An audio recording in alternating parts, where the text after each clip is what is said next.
duraan dursee baga ayyaana arafaatiin isin gahee jedha obbolowwan musliimaa kiyya hundaan. Addaa viidiyoo bareeda qabadhee isinii dhufee jira. Anaa dhufu baga nagahaan gara maatii keenya chaanaalii dhuftanii warri haarawaa taatan chaanaalii kana subscribe, follow, like gochuudhaan maatii keenya ta'a isiniin jecha. Kinnitto bareeda yookaan qaariboo akkamitti akka hojjetamu akka mana maatii keenyaatitti ka waliin ilaallu ta'a. Nu hordofaa nu faana tura.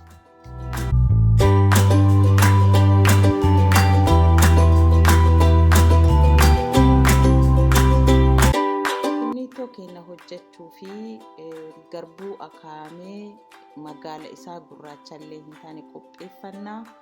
Achiin booda bishaan distitti irra kaayanneet bishaan gahaa ta'e irra kaayannaa. Kunoo garbuun baay'ee cilee ta'uu hin qabu, gabiiba isaa ta'uu qaba.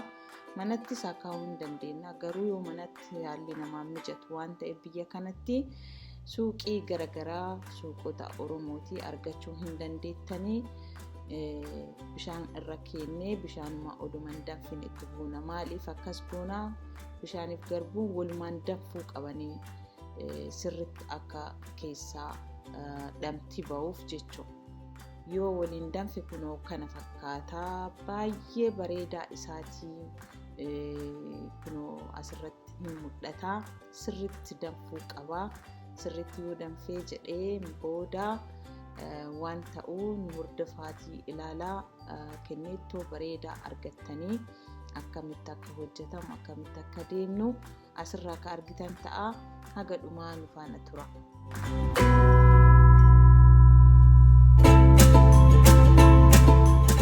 Haga kinnittoon keenya sirritti dhamti keessaa bahee sirritti bilchaatuu fi firuutii qopheeffannaa. Firuutiin ooreenjii, loomii, anaanaasii qopheeffanna jechuudha.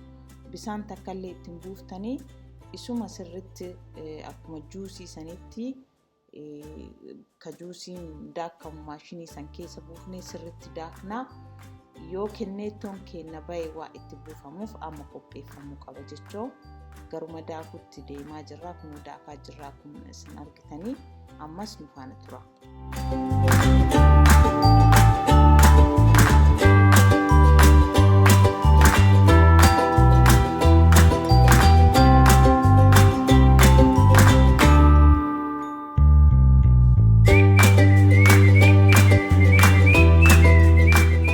Kinnittoon keenya amma irraa bahee jira. Baaldii buufataarraa qophaa'ee jira jechuu. Baaldiitti wanti buufnuu fi achi keessa guyyaa 3 turuu qaba.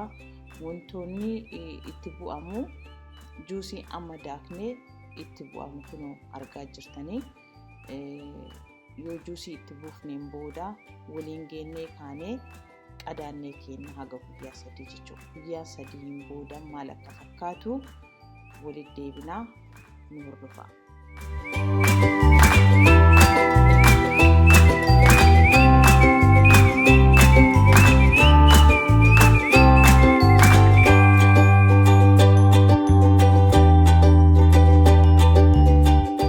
Guyyaa 3 booda kunoo amma irraa bannaa.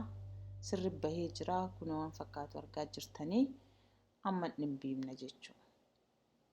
Dhimbiibuun maaliif nu barbaachise? Akka dhugaatiif qophaa'uuf. Garbuun hin jira.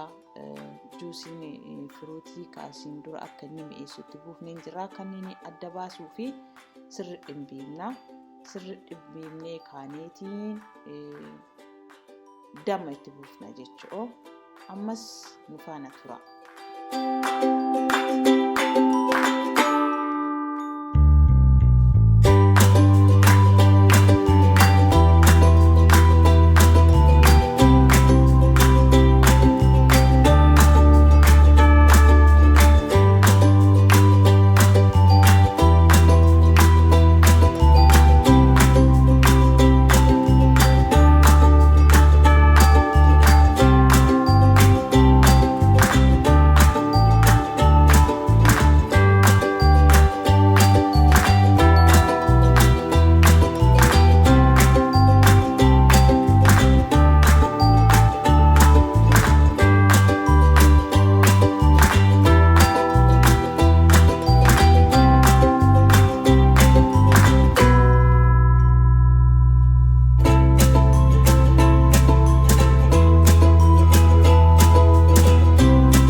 itti buufnee xumurree jirra. Kinnittoo baay'ee mi'aa ta'eera, wanti inni qabne hin jiru, firuutii adda addaan qaba, damma orgaanikiin mi'aasinee jirra. Kanaaf xumurarra geenne amma dhuguuf qopheeffataarra. Isinis kinnittoo mana keessanitti kinnittoo kana fakkaatu hojjetadhaa dhugaa. Damma orgaanikiin hojjetanneenullee isinis damma hojjedhaa yoo san beekamaa mi'aan isaa baay'ee furdaa isaatii namatti mi'aa kun qopheeffataa jirra. Viidiyoo kana hin jaalattan jedhee abdii qabaa, hojjettanii yoo isinitti mi'aayee jedhee koomentii nu godhaa, sheer fooloo laayikii godhaa. Torbaan viidiyoo gara biraatiin haga walitti deebinutti torbaan gaarii isiniin jecha waan na waliin turtaniif baay'ee galatoomaa isin jaaladhaa, kabajamaa isiniin jechuu barbaada. Haga torbaanii nagayaatti.